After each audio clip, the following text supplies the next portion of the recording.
এই সরকারের বড় একটা সমস্যা, টাকা পাচার ঠেকানো যাচ্ছে না। আপনি দুর্নীতি করলে তো অর্থনীতিতে নিয়ে আসা যায়, টাকা পাচার হয়ে গেলে যে দেশে যায় এই দেশের অর্থনীতির বাজেট হয়ে যায়। আবারও বাংলাদেশে গ্রেফতার করা হচ্ছে মাওলানা আল্লামা মামুনুল হক সাহেবকে। কিন্তু অবৈধ সরকার তাদের ক্ষমতাকে চিরস্থায়ী করার লক্ষ্যে দেশনেত্রীকে হত্যার উদ্দেশ্যে উন্নত চিকিৎসা থেকে বঞ্চিত করছে। ছাগলকাণ্ডের মতিউর, মানে এনবিআরের যে ডক্টর মতিউরকে নিয়ে আমরা বেশ কথাবার্তা বলছি, এই ভদ্রলোককে আমরা এখন ছাগলকাণ্ডের মতিউর বলেই চিনি। বিএনপির লিডার বেগম খালেদা জিয়ার অবস্থা খুবই অবনতি, এটা সকলেই জানেন। তাকে বিদেশ চিকিৎসা নিতে দেওয়া হচ্ছে না বা যেতে দেওয়া হচ্ছে না। প্রধানমন্ত্রী শেখ হাসিনা নাকি তার ক্ষমতা টিকানোর জন্যই তাকে বিদেশ পাঠাচ্ছে না, এমনটাই দাবি করেছেন বিএনপির মির্জা ফখরুল ইসলাম আলমগীর। প্রিয় দর্শক, খুবই গুরুত্বপূর্ণ কয়েকটি ভিডিও নিয়ে আপনাদের সম্মুখে হাজির হওয়া। আবারও আল্লামা মামুনুল হক সাহেবের বিরুদ্ধে গ্রেফতারি পরোয়ানা। প্রিয় দর্শক শ্রোতা, বিস্তারিত আলোচনা করেছেন বিষয়টি নিয়ে ডক্টর ফয়জুল হক। এমনকি ব্যারিস্টার সুমন সংসদে নতুন করে ঝড় তুললেন। তার দাবি এই সরকারের আমলে কি অবনতি বা কি অনিয়ম হচ্ছে তুলে ধরেছেন কিছু কথা, পুরো সংসদ কাঁপিয়ে দিয়েছে। এমনকি প্রিয় দর্শক শ্রোতা, ছাগলকাণ্ডে মতিউর রহমান রাজস্ব কর্মকর্তা তিনি বাঁচার আকুতি জানিয়েছেন। এই বিষয়টি নিয়ে আলোচনা করেছেন জাহিদুর রহমান। তিনি মূলত এই 4টি ভিডিও নিয়ে আপনাদের সম্মুখে আজকে হাজির হয়েছি। সবাইকে বলবো না টেনে সম্পূর্ণ নিউজটি দেখবেন, শুনবেন এবং সম্পূর্ণ নিউজটি দেখা শোনার পরে আপনাদের মূল্যবান মতামত জানাবেন। চলুন আর কথা না বাড়াই, এক এক করে ভিডিওগুলো দেখে আসি। সবাইকে বলবো আমাদের চ্যানেলটি নতুন হলে সাবস্ক্রাইব করে দেবেন, যারা দিয়েছেন তাদের ধন্যবাদ। চলুন একটা লাইক দিয়ে সবগুলো ভিডিও দেখে আসি। এনবিআরের মতিউর রহমানকে ধরলে একটা ছাগল ছাড়াই এই লোকটা তো আপনি আনতেই পারতেন না। এই সরকারের বড় একটা সমস্যা, টাকা পাচার ঠেকানো যাচ্ছে না। আপনি দুর্নীতি করলে তো অর্থনীতিতে নিয়ে আসা যায়, টাকা পাচার হয়ে গেলে যে দেশে যায় এই দেশের অর্থনীতির বাজেট হয়ে যায়। আর আমরা বঙ্গবন্ধুর খুনি আনতে পারি না, আর টাকা পাচার করে এই টাকা ফেরত আনবো কিভাবে? এইটা একটা বড় সমস্যা।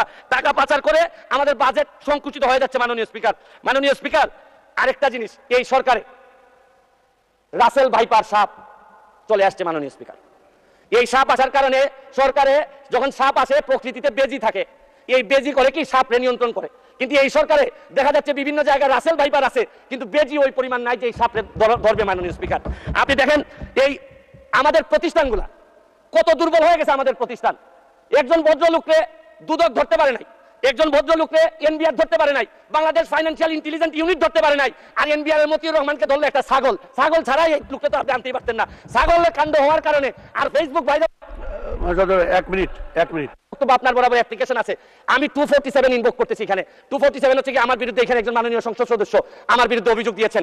আমার আত্মপক্ষ সমর্থনের সুযোগ দেওয়ার জন্য আমি সময় দেওয়ার জন্য আপনার কাছে দাবি জানাচ্ছি। মাননীয় স্পিকার, এখন আসেন আপনারা বেনজির কাণ্ড, মাননীয় সাবেক আইজিপি উনি এত বড় হয়ে গেলেন, মন্ত্রণালয় জানলো না, মাননীয় স্বরাষ্ট্রমন্ত্রী জানলেন না।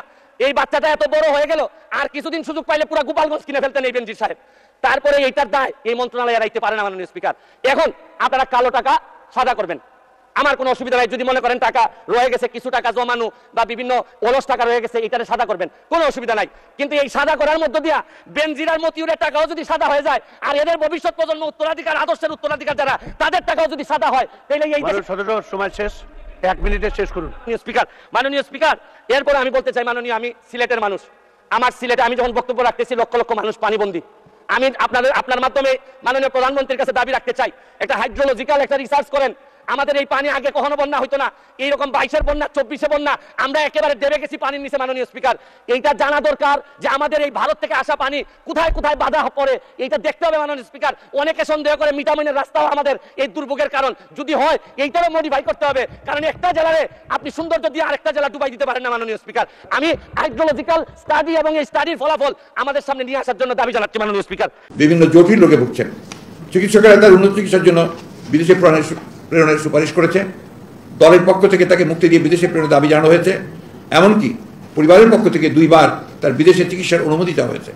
কিন্তু অবৈধ সরকার তাদের ক্ষমতাকে চিরস্থায়ী করার লক্ষ্যে দেশনেত্রীকে হত্যার উদ্দেশ্যে উন্নত চিকিৎসা থেকে বঞ্চিত করছে। সবাই অনতিবিলম্বে দেশনেত্রীর নিঃশর্ত মুক্তি দাবি করা হয় এবং দেশনেত্রীর মুক্তির দাবিতে আন্দোলন গড়ে তোলার সিদ্ধান্ত নিতে হয়। সেই লক্ষ্যে অতি দ্রুত প্রয়োজনীয় কর্মসূচি প্রণয়ন করা হবে। আমরা হয়তো আগামীকালই আমরা আমাদের কর্মসূচি প্রদান করব। সবাই সম্প্রতি শেখ হাসিনার ভারত সফরে ভারতের সঙ্গে 2টি চুক্তি, 5টি নতুন সমঝোতা স্মারক ও 3টি চুক্তি নবায়ন সহ 10টি চুক্তি সমঝোতা স্মারক স্বাক্ষর হওয়ায় গভীর উদ্বেগ প্রকাশ করা হয়। সবাই মনে করে তিস্তা সহ অভিন্ন নদীগুলির পানি বন্টনের কোনো চুক্তি না করা, সীমান্তে বিএসএফ কর্তৃক বাংলাদেশি নাগরিকদের হত্যা বন্ধ না করা, একতরফাভাবে ভারতকে সকল প্রকার সুবিধা প্রদান করে বাংলাদেশের স্বার্থ ব্যাপকভাবে ক্ষুণ্ণ করা হয়েছে। কানেক্টিভিটি নামে বাংলাদেশের অভ্যন্তরে ভারতের এক প্রান্ত থেকে আরেক প্রান্ত পর্যন্ত রেল যোগাযোগ, ডাক ও টেলিযোগাযোগের সমঝোতা, কৌশলগত অপারেশনাল খাতে সামরিক শিক্ষা সহযোগিতা, ঔষধ সংক্রান্ত সমঝোতা, বাংলাদেশের জলসীমায় ভারতের অবাধ বিচরণ, ভারতের ইন স্পেস, বাংলাদেশের ডাক ও টেলিযোগাযোগ মন্ত্রণালয়ের সমঝোতা, রেল মন্ত্রণালয়ের মধ্যে সমঝোতা, সমুদ্র বিষয়ক গবেষণায় দুই দেশের সমঝোতা ইত্যাদি সমঝোতাগুলোতে বাংলাদেশের স্বার্থ ক্ষুণ্ণ হয়েছে। ভারতকে সকল প্রকার সুবিধা প্রদানের বিনিময়ে ভারতের কাছ থেকে বাংলাদেশের কোনো স্বার্থ আদায় করতে শেখ হাসিনা সম্পূর্ণ ব্যর্থ হয়েছেন। এই ম্যান্ডেটবিহীন সরকারের নতজান পররাষ্ট্রনীতির বহিঃপ্রকাশই এটা। এই অবৈধ সরকার অপরিকল্পিতভাবে বাংলাদেশকে ভারতের উপর নির্ভরশীল করে ফেলছে। অত্যন্ত পরিতাপের বিষয় হলেও সত্য যে আবারও বাংলাদেশে গ্রেফতার করা হচ্ছে মাওলানা আল্লামা মামুনুল হক সাহেবকে। আপনারা ইতিমধ্যে দেখেছেন যে তার আদালতে হাজির হওয়ার কথা ছিল, অসুস্থতার কারণ দেখিয়ে তিনি সেখানে আইনজীবীদের মাধ্যমে আদালতে সেখানে হাজিরা থেকে নিজে যাননি।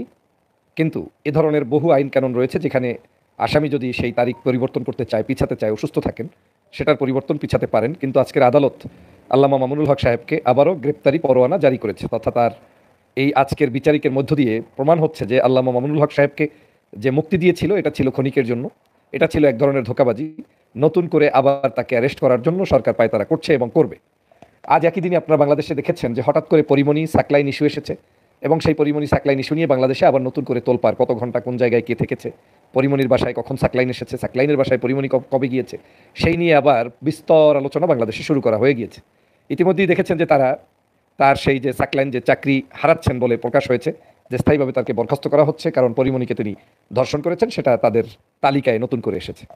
তো আপনারা কি ভাবছেন যে একই দিনে আল্লামা মামুনুল হক সাহেবের রিপোর্ট, পরিমণি সাকলাইনের রিপোর্ট, শেখ হাসিনার সংবাদ সম্মেলন, এই সব কিছু কোন পথে বাংলাদেশকে নিয়ে যাচ্ছে সেটা আজকে ভাবতে হবে।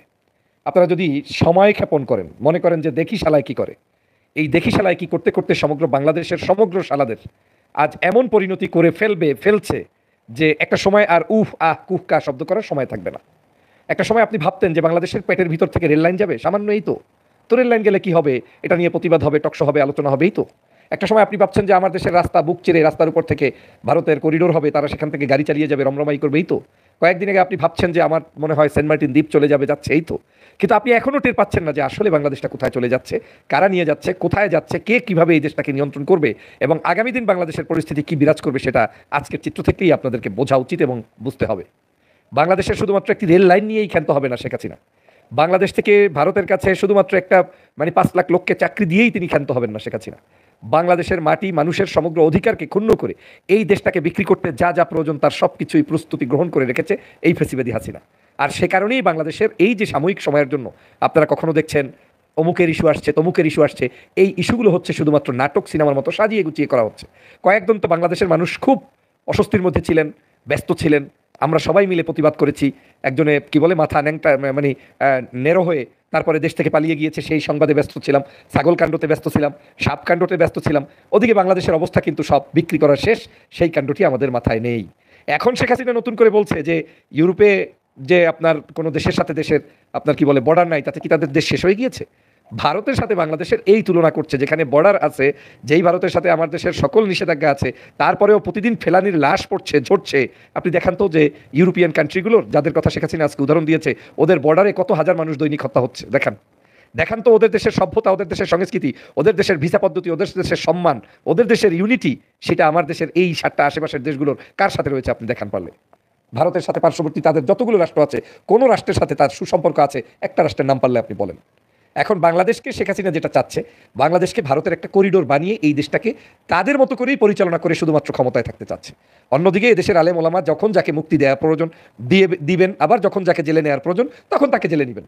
আমি গত কয়েকদিন আগেই আপনাদেরকে বলেছিলাম যে অতিরিক্ত উল্লাসিত হয়ে নাচানাচির কিছু নাই রে ভাই, এটা তাসের খেলা চলছে এখানে। যখন মামুনুল সাহেবকে গ্রেপ্তার করতে হবে গ্রেপ্তার করবে, যখন এখানের আমির হামজাকে গ্রেপ্তার করতে হবে তাকে গ্রেপ্তার করবে, যখন ওই আজহারি সাহেবকে প্রয়োজন হবে তাকে ধরবে, জামাতের আমির সাহেবকে দরকার তাকে ধরবে, যাকে তাকে যখন যেভাবে ইচ্ছা সেখানে ধরবে। এখানে আপনাদের আমাদের কারো কিছু করার নেই। এই জাতি যদি এখনো ঘুমান্ত থাকেন, এই জাতি যদি এখনো সত্যিকার অবস্থানটা না বুঝেন, তাহলে এই বাংলাদেশের মানুষের ভাগ্যের কোনো পরিবর্তন হবে না। এখন শেখ হাসিনা যেটা চাচ্ছে, পায়ে পাড়া দিয়ে ভারত বাংলাদেশ যুদ্ধ লাগিয়ে দিতে চাচ্ছে, মানে বাংলাদেশের একটি গোষ্ঠী তৈরি করবে যারা স্বপনে হাঁটতে চলতে রাজনীতিতে, সমাজনীতিতে, শিক্ষানীতিতে ভারত বিরোধী মানসিকতায় বড় হবেন, আবার সেই জিনিসটাকে পুঁজি করেই ভারতের মানুষদেরকে বুঝাতে সক্ষম হবেন যে বাংলাদেশে যদি তোমরা বাংলাদেশের সত্যিকার নিয়ন্ত্রণ চাও তাহলে আমার বিকল্প কেউ নাই, অতএব এই ভারত বিরোধীদের বিরুদ্ধে লাগতে হলে তুমি আমার সাথে যুদ্ধ করো, আমাকে একত্রে সাথে নিয়ে তুমি ওদের বিরুদ্ধে যুদ্ধ করো। কয়েকদিন পরে এই টুপিওয়ালার বিরুদ্ধে, হুজুরওয়ালার বিরুদ্ধে, ইসলামওয়ালার বিরুদ্ধে সমস্ত মানুষের উপরে এক ভয়াবহ পরিস্থিতি অপেক্ষা করছে। সেই দিনটি দেখার অপেক্ষায় থাকতে হবে আপনাদেরকে, কারণ আপনি তো অপেক্ষায় আছেন দেখি শালায় কি করে। প্রতিটা মুহূর্ত মনে করছেন যে আপনাকে আজকে মুক্তি করে দিয়েছে, 2-4টি তাফসীর মাহফিল করতে দিয়েছে, আর আপনাকে একেবারে মনে করেছেন আসমানে তুলে নিয়েছে। জিন্দেগিতে ভাবনার কোনো সুযোগ নাই, হয় গোলামি করে বাঁচতে হবে, না হয় আপনাকে প্রতিরোধ করে আপনাকে জাগতে হবে, তারপরেই কথা বলতে হবে। দেখেছেন রাষ্ট্রে যে কোরবানির এই কয়েকটা দিনে যত একটা ইস্যুতে এই ফেসিবাদের কোনো টনক নড়েছে, কোনো ইস্যু নিয়ে তারা কথা বলে? আপনি বলেন, আমি বলি, তারা বলে? বাংলাদেশের আপনারা বলেছেন যে রাজস্ব কর্মকর্তার এই হয়েছে সেই হয়েছে, রাজস্ব কর্মকর্তা বাংলাদেশে আছে? হুঁশ আছে আপনার? তারপরেও রাজস্ব কর্মকর্তা জেলে গেলেই বা শেখ হাসিনার কি আসে যায়? কিন্তু যাবে না, এই রাজস্ব কর্মকর্তা তো বাংলাদেশেই নাই। আমি ব্যস্ত। ছাগল ধরিয়ে দেওয়া হয়েছে আপনার কাছে টপিক, সাপ ধরিয়ে দেওয়া হয়েছে আপনার কাছে টপিক, আমি এইটা নিয়ে ব্যস্ত। অথচ বাংলাদেশের প্যাট চিরে আগামী মাস থেকেই চালু হচ্ছে রেল লাইন, এবং এই রেল থেকে তারা 1 টন মাল নিবে মাত্র 350 টাকা, বিল দিতেও পারে নাও পারে, যদি তারা সেই চাঁদা দিয়ে তারপরে এখান থেকে আপনার প্যাট চিরে নিয়ে যাচ্ছে। এবং সেই পরিবহন কি করছে, সেই ট্রেনে কি থাকছে কি থাকবে, সেটা বাংলাদেশের কোনো প্রশাসনের জিজ্ঞেস করার অধিকার পর্যন্ত থাকবে না। ছাগলকাণ্ডের মতিউর, এনবিআরের যে ডক্টর মতিউরকে নিয়ে আমরা বেশ কথাবার্তা বলছি, এই ভদ্রলোককে আমরা এখন ছাগলকাণ্ডের মতিউর বলেই চিনি। তার কিছু আপডেট আছে, এগুলো নিয়ে একটু কথা বলা দরকার। এর মধ্যে একটা খুব ইন্টারেস্টিং জায়গা আছে, তিনি বাঁচার আকুতি জানাচ্ছেন তার সংগঠনের কাছে। কি জানাচ্ছেন সেটা নিয়েই আসলে মূলত কথা বলবো। তার আগে এর মাঝখানে আসা কয়েকটা আপডেট। প্রথমে হচ্ছে একবার খবর আসলে উনি পালিয়ে গেছেন, রীতিমতো মেইনস্ট্রিম মিডিয়াতে নিউজ এসেছে তিনি মাথা ন্যাড়া করে একটা অল্টারনেটিভ পথে পালিয়ে গেছেন। কিন্তু আবার পাল্টা নিউজ এসছে দেখলাম শেয়ার বিচে, সেখানে তিনি বলছেন যে তিনি পালিয়ে যাননি, তিনি নাকি ওই পত্রিকার সাথে কথা বলে এটা জানিয়েছেন, এবং তিনি দেশেই আছেন। তিনি নতুন যে এখানে তাকে সংযুক্ত করা হয়েছে সেখানে নাকি যোগদানও করেছেন, তবে লোক মারফত চিঠি পাঠিয়ে ইত্যাদি কথাবার্তা। বাস্তবে কীভাবে আমরা জানবো? কারণ যে পত্রিকার সাথে উনি কথা বলে এই কথাটা জানিয়েছেন, এই তথ্য জানিয়েছেন, সেই তথ্যটা আদৌ কতটা সত্য সেটা পত্রিকা তার সাথে নিশ্চিতভাবেই কথা বলেছে, পত্রিকাকে এই কথা বলে তিনি বলেছেন, কিন্তু আদৌ দেশে আছেন কিনা সেটা আসলে আরেকটু সামনে প্রকাশিত হবে। কিন্তু এর মধ্যেই যেটা হলো যে তার সম্পত্তি কী পরিমাণ আছে, তার পরিবারের মধ্যে কি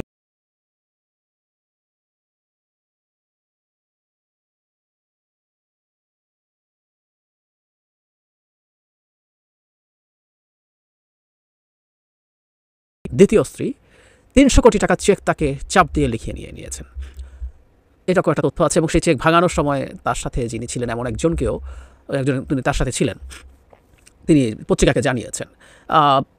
শাশুড়িকে ডুপ্লেক্স বাড়ি, ওই ওয়াইফের সম্পদ, বেসুমার, অকল্পনীয়। প্রাথমিকভাবে যে সম্পদের তালিকা আসছিল, যেটা নিয়ে আমি নিজে একটা ভিডিও করেছি, পরে দেখলাম দেশেই তার সম্পদের পরিমাণ তার চাইতে আরও অনেক বেশি, হাজার কোটি টাকার সম্পদ। এবং একটা পত্রিকা তো দাবি করছে বেনজিরের চাইতেও তার সম্পদের পরিমাণ বেশি। সেই পত্রিকার একটু অংশ আমি পড়তে চাই, এটা হচ্ছে জনকণ্ঠ, এবং পত্রিকার নাম এবং হেডলাইন শুনলে আপনারা বুঝবেন যে এই পত্রিকার পক্ষেই এমন হেডলাইন করা সম্ভব। শিবির করতেন ছাগলকাণ্ডের মতিউর, উত্থান বিএনপির সময়। এখানে একটা বিরাট ফিরিস্তি দিয়ে বলা হয়েছে তিনি এক সময় শিবির করতেন, বিএনপির সময় উঠেছেন, তার হচ্ছে এখন লুটপাট করেছেন আওয়ামী লীগের সময়। যদিও এখানে বলা হচ্ছে বিএনপির সময় তিনি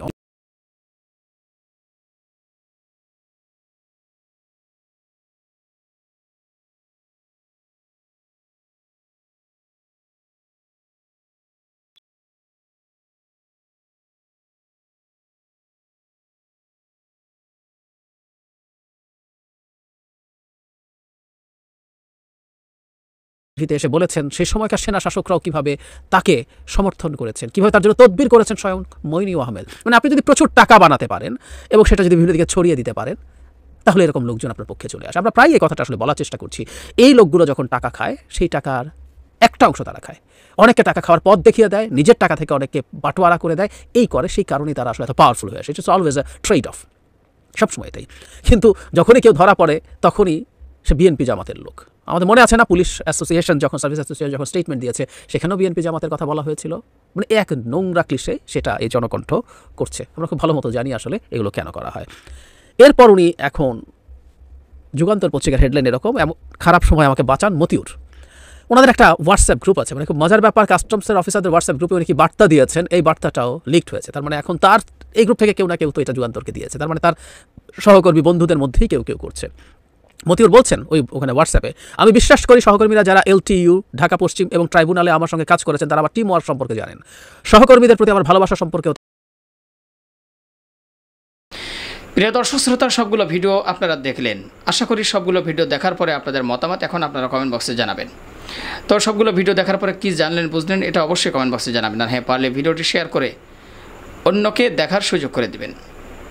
আর আমাদের এই চ্যানেল এখন পর্যন্ত যারা সাবস্ক্রাইব করেনি, প্রতিনিয়ত এ ধরনের সকল প্রকার নিত্য নতুন আপডেটগুলো পেতে আমাদের এই চ্যানেলটি সাবস্ক্রাইব করে আমাদের সাথে থাকবেন। আর যারা ইতিমধ্যে সাবস্ক্রাইব করে দিয়েছেন সবাইকে অসংখ্য ধন্যবাদ জানিয়ে ভিডিওটি এখানে শেষ করছি। আবারও দেখা হবে, কথা হবে নতুন কোনো টপিকে, নতুন কোনো ভিডিও নিয়ে। সে পর্যন্ত সকলেই ভালো থাকবেন, সুস্থ থাকবেন। আল্লাহ হাফেজ।